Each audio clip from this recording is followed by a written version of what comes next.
before that. Whilst yesterday was undoubtedly calamitous for the Conservative Party, it was a very strong night for Reform UK, who came a clear third in both Wellingborough and in Kingswood.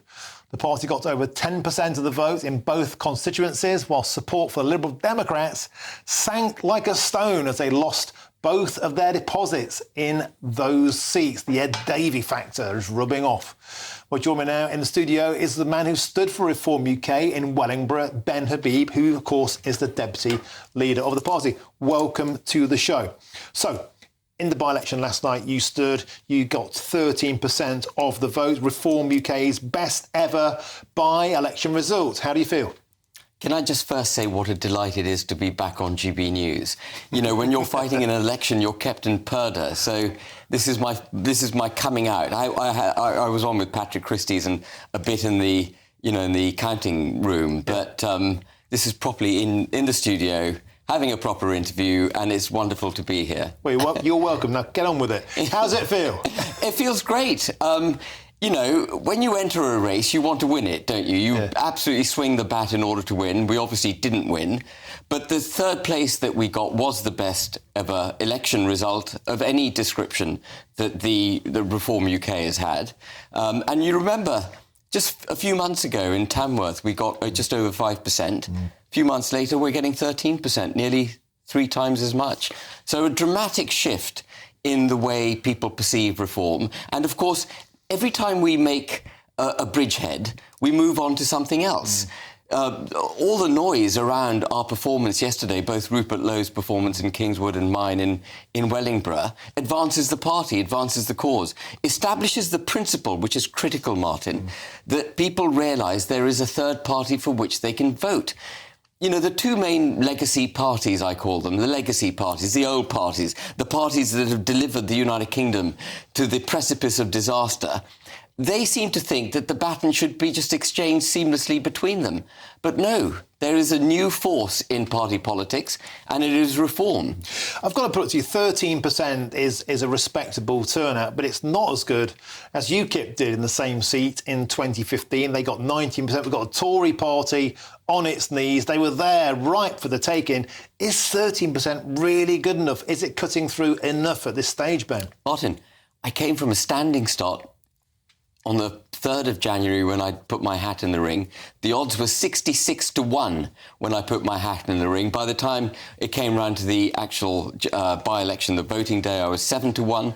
It was a dramatic campaign. We went from not being recognised or known in Wellingborough to actually on the last day, we went around in the open-top bus and people were waving at me and saying, "Hello, Ben, how are you today?" You know, a huge change. And I'm going to stand there again in Wellingborough in the general election. And I'm not going to turn my back on the good people of Wellingborough. I'm going to go and visit, and I'm going to develop our case between now and, whenever the general election is, and make sure that we've got an agenda for the people of Wellingborough, for the country. Or, of course, you know, a lot of the things that Wellingborough suffers from are born out of bad national policy.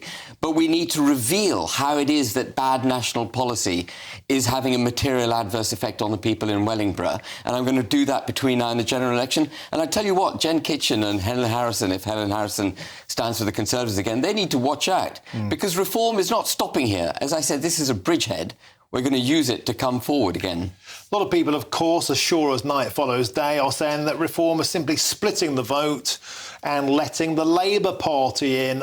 Is that true? Is there anything in that? Is there a feeling that what you're doing by taking away the Conservative votes, as they would see it, is handing the keys to number 10 to Sir Keir Starmer? Well, it seems to me that the Conservative Party views anyone that takes a vote as splitting the vote. The biggest split of vote that the Conservatives have got from the Labour Party. You know, they take Conservative votes, don't they? I mean, it's an extraordinary sense of self-entitlement that they think that these are their votes that we've taken. These are votes that have been cast by the British electorate in favour of Reform UK because they like what we stand for. They voted in favour of our party. The Conservative Party has no right to these votes. The Labour Party has no rights to these votes. You get lent them at each election by the British people. And we are not a party that's going to be here today, gone tomorrow. There'll be no deals with the Conservative Party. We are here for the long term. We provide a democratic alternative to the other parties. And we're not splitting anyone's vote. These are our votes. If the Conservatives get thumped in the next election, which is what everyone is predicting, it's because they failed the country. It's because they failed to perform, because they've brought the country to the precipice of peril. They deserve to be thumped for doing that. Did you find on the doorsteps a phenomenon that reflected a very low turnout across the two by-elections, apathy, or even anger? Anne Widdecombe was on the GBNews election night special last night. She said that when she came to help campaign with you, a lot of people were like saying, "I'll just clear off. I'm not interested in talking to any of you." They're so disenfranchised, disengaged, disappointed with British politicians that they're staying at home, apathy being the enemy. I'd say, I think it's not really apathy. I think it's great disillusionment. A lack of trust in the institutions which govern the country because of how damaging the effects of governance has been on their lives over the last few years. And I have, tremendous sympathy for them. The reason I'm in politics is because of the damage that's been done to the country. If we were being run by competent people with the British national interest and the British people's interest at heart, I wouldn't be in politics. And I think the optimistic side of this is that it is now getting established, that it isn't simply a choice between the awful Conservatives on one side of the coin to the awful Labour Party on the other side of the same coin. They're sort of versions of each other, aren't they? When you look at the Conservative track record in office, national debt at a post-World War II high, taxation at a post-World War II high, 6 million people surviving on universal credit to a greater or less extent, the country in recession, rampant immigration. These are all symptoms of having been governed under socialist policies for a protracted period. And yet it's a Conservative government.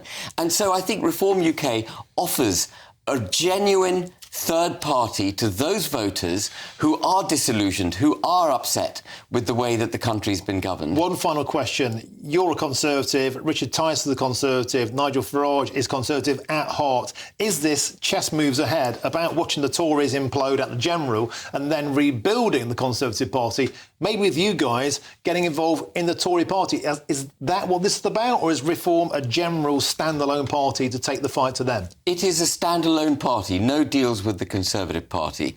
The Conservative Party has failed. If there are any genuine Conservatives in the Conservative Party, what I say to them is, you're in the wrong party. Join Reform UK. Not that this is an invitation to any Tory MPs. If they wish to join Reform UK, they can get in line with everyone else. Super. Ben Habib, thank you very much for joining us.